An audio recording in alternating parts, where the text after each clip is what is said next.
gremo malo nazaj na tečaj, mogoče še prej. Zdaj smo ravno na znanost prišli. Gremo nazaj na tečaj. Let's go back.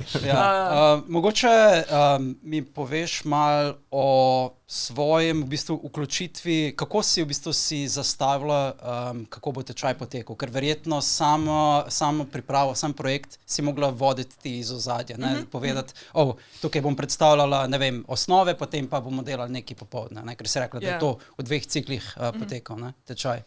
Ja, to sem sicer imela prej že nekaj planirano, zato ker sem že na art tečajih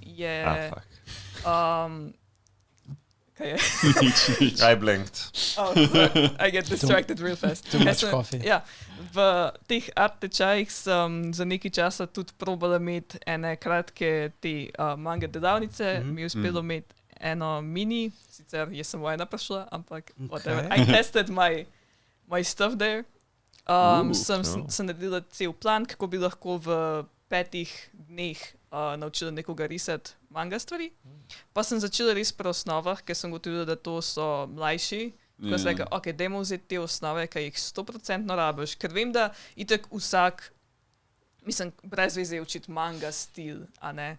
Ker itak vsak ima svoj okus in na vse zadnje stil je neki, kar ti samo ustvariš. Kar pride, skozi. Ker izbereš te mehne izbire, te mehne odločitve, ki jih ti narediš, ko nekaj rišeš, ko se odločiš, ok, to bom poudaril, ko rišem, to bom pa spustila, to bom skrajšala, to je v redu, da samo simbolno prikažem, to je pa v redu, da hočem iti v detajle. Pač vse te mini izbirce, ki jih narediš, iz tega potem narediš svoj stil, ne. Tako da se mi zdaj brez veze, da to učim, ker to itak sproti pride, glede na vsakega tega ilustratorja, umetnika, ki gre risati, to je tak na konc stvar svojega okusa, basically.